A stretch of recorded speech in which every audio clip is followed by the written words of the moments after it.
எனதருமை பெற்றோர்களே, மாணவர்களே, நமது பள்ளி இஸ்லாமியா பள்ளியில் பயின்று வரும் அனைத்து மாணவர்களின் ஒரு நல்ல ஒரு டிசிப்ளினாக கொண்டு வரணும் என்கிற எண்ணத்தில் ஒரு சில விஷயங்களை நான் பெற்றோர்களுடன் பகிர்ந்து கொள்ள விரும்புகிறேன். குறிப்பாக பார்த்திங்கன்னு சொன்னால் ஹையர் செகண்டரியில் இன்றைக்கு 12th மார்க் ரிசல்ட் வந்திருக்குது. அதனைத் தொடர்ந்து 10th ஸ்டாண்டர்ட் ரிசல்ட் வந்திருக்குது. அதிகமான மாணவர்கள் நல்ல மதிப்பெண்கள் எடுத்து நல்ல தேர்ச்சி பெற்றுள்ளார்கள். குறிப்பாக பார்க்கணுன்னு சொன்னால் நமது கேர்ள்ஸ் பெண்கள் மாணவிகள் ரொம்ப அதிகமான மதிப்பெண்கள் எடுத்து நல்ல சிறந்த முறையில் மார்க் எடுத்து தேர்ச்சியாகியுள்ளார்கள். கம்பேரிங் டு பாய்ஸ் பார்க்கும்போது கேர்ள்ஸ் ரொம்ப ஸ்ட்ராங்காக இருக்கிறாங்க.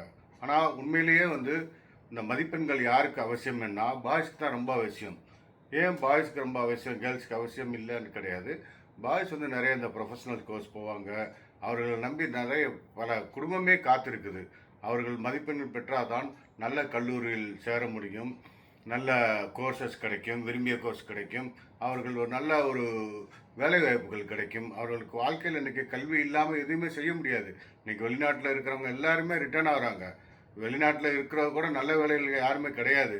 எல்லாருமே ஒரு சாதாரண லேபர்ஸில் தான் இருக்கிறாங்க. அந்த வேலைகள் கூட இன்றைக்கு இல்லாத அளவுக்கு ரிட்டர்ன் ஆகும்போது நாம் படிப்புலேக்கு ஏதோ ஒரு டிகிரியை வாங்கிட்டு வீட்டில் உட்காந்து ஊரில் உட்காந்து எதுவுமே செய்ய முடியாது. நல்ல வாய்ப்பு கிடைக்கும், நான் வாய்ப்பு கிடைக்கும்போது நான் நிரூபித்து காப்பேன் என்று சொல்வதெல்லாம் தன்னைத்தானே ஏமாற்றி கொள்வது. என்றால் என்றைக்கு நாம் சோம்பேறிகளாக இருக்கிறோமோ, எதை பற்றியுமே முயற்சி செய்யாமல் இருக்கிறோமோ, இறைவனுடைய உதவி நமக்கு கிடைக்காது. அதனால் முயற்சி செய்ய வேண்டும் என்பதற்காகத்தான், நல்ல மார்க் எடுக்க வேண்டும் மாணவர்கள் என்பதற்காக தான் ஒவ்வொரு முறையும் பெற்றோர்கள் அழைத்து மாணவர்களை அழைத்து உங்களுக்கு மதிப்பெண்கள் எவ்வளோ முக்கியம் என்று சொல்லி நிறைய மீட்டிங் போட்டிருக்கிறோம். நிறைய விஷயங்களை மார்க் எடுப்பதற்கு நிறைய நாம் செய்ய தயாராக இருக்கிறோம். மாணவர்களுக்கு ஸ்பெஷல் கிளாஸ் வைக்கிறோம். எதுக்குமே வரமாட்டேங்கிறாங்க. பாய்ஸ் வர்றதே கிடையாது. மார்னிங் கிளாஸ் வச்சாலும் சரி, சம்மர் கிளாஸ் வச்சா சரி, எதுக்குமே மாணவர்கள் வராமல் மார்க் என்ன ஏதோ நம்ம மார்க் வாங்கிட்டு ஏதோ ஒரு மதிப்பெண்கள் வாங்கிட்டு போயிடலாம் அப்படின்னு சொல்லி காலேஜில் அவங்களுக்கு விரும்பிய கோர்ஸோ விரும்பிய காலேஜை கிடைக்காத பட்சத்தில் தான் அந்த மதிப்பெண்களோட அருமையை தெரியும். அதுக்கப்புறம் தெரிஞ்சு என்ன செய்ய, நீங்கள் இதுக்கப்புறம் திருப்பி 12th படிக்க முடியுமா, மார்க் வாங்க முடியுமா, அப்புறம் லைஃப் போயிடும். அதனால தான் இப்போ இருந்தே நான் கவனத்தில் கொண்டு நிறைய மாணவர்களுக்கு நான் எனக்கு கூறிக்கொண்டு அறிவுறுவது, தயவுசெய்து உங்களுடைய மதிப்பெண்கள் ஏன்னா இதுக்கு முக்கிய காரணமே பார்த்தீங்கன்னு சொன்னால் டிசிப்ளின். இந்த மாணவர்களிடத்திலே டிசிப்ளின் குறைஞ்சு கொண்டே வருகிறது.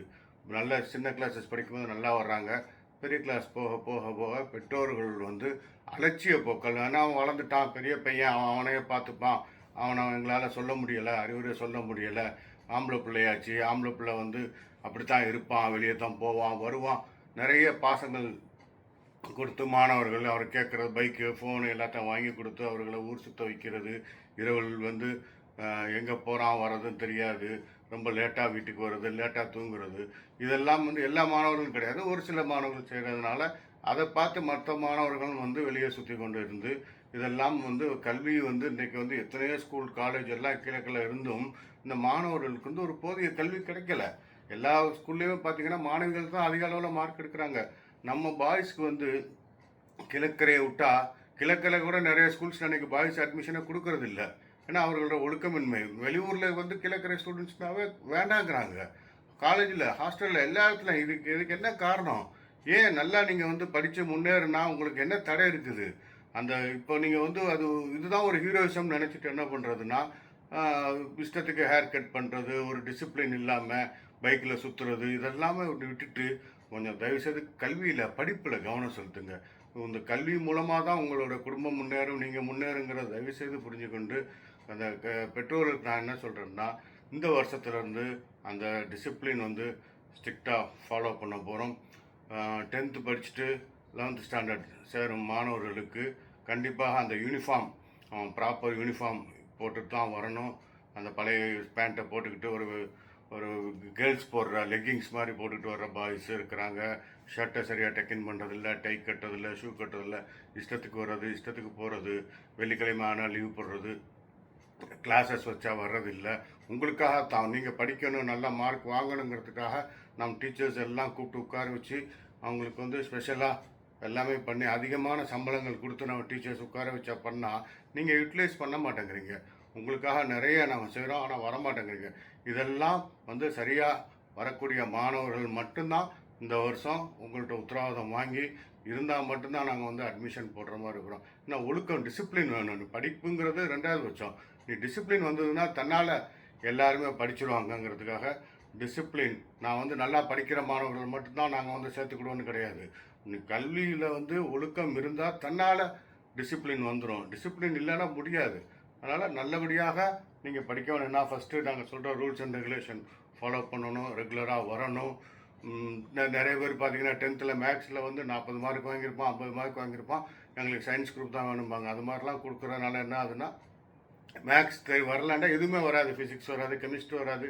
அது போன்ற சலுகையெல்லாம் வந்து கொடுக்க முடியாது. உங்களுக்கு என்ன முடியுமோ அந்த குரூப் வாங்கிட்டு படித்து நல்லா முன்னுக்கு வர்றதுக்கு உண்டான வழிகள் பாருங்கள். அதே மாதிரி +1 முடிச்சுட்டு +2 போகிற பேரண்ட்ஸுக்கும் மாணவர்களுக்கும் நான் சொல்கிறேன், டிசிப்ளின் இல்லைண்டா தயவுசெய்து நீங்கள் வீட்டிலே இருந்துக்கிடுங்க. ஸ்கூலில் அலோவ் பண்ணவே மாட்டேன்.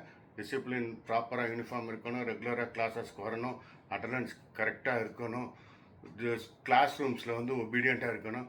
இது போன்ற நீங்கள் இருந்தால் தன்னால் உங்களுக்கு வந்து கல்வி வந்துடும். உங்களுக்கு வந்து பணி செய்வதற்காக, உங்களுக்கு கல்வி கற்றுக் கொடுப்பதற்காகத்தான் டீச்சர்ஸ்லாம் நாங்கள் வச்சுருக்குறோம். டீச்சர்ஸ்கிட்ட வந்து இந்த மாதிரி மாணவர்கள் நிறைய வந்து மாணவர்கள் அதிகமாக இருக்காங்க. மாணவர்கள் வந்து பார்டரில் தான் நிறைய பாஸ் பண்ணியிருக்கிறாங்க. இதுக்கு என்ன காரணங்கும்போது வரமாட்டேங்கிறாங்க சார், கேட்க மாட்டேங்கிறாங்க. நாங்கள் எவ்வளோ சொல்லி பார்த்துட்டோம்.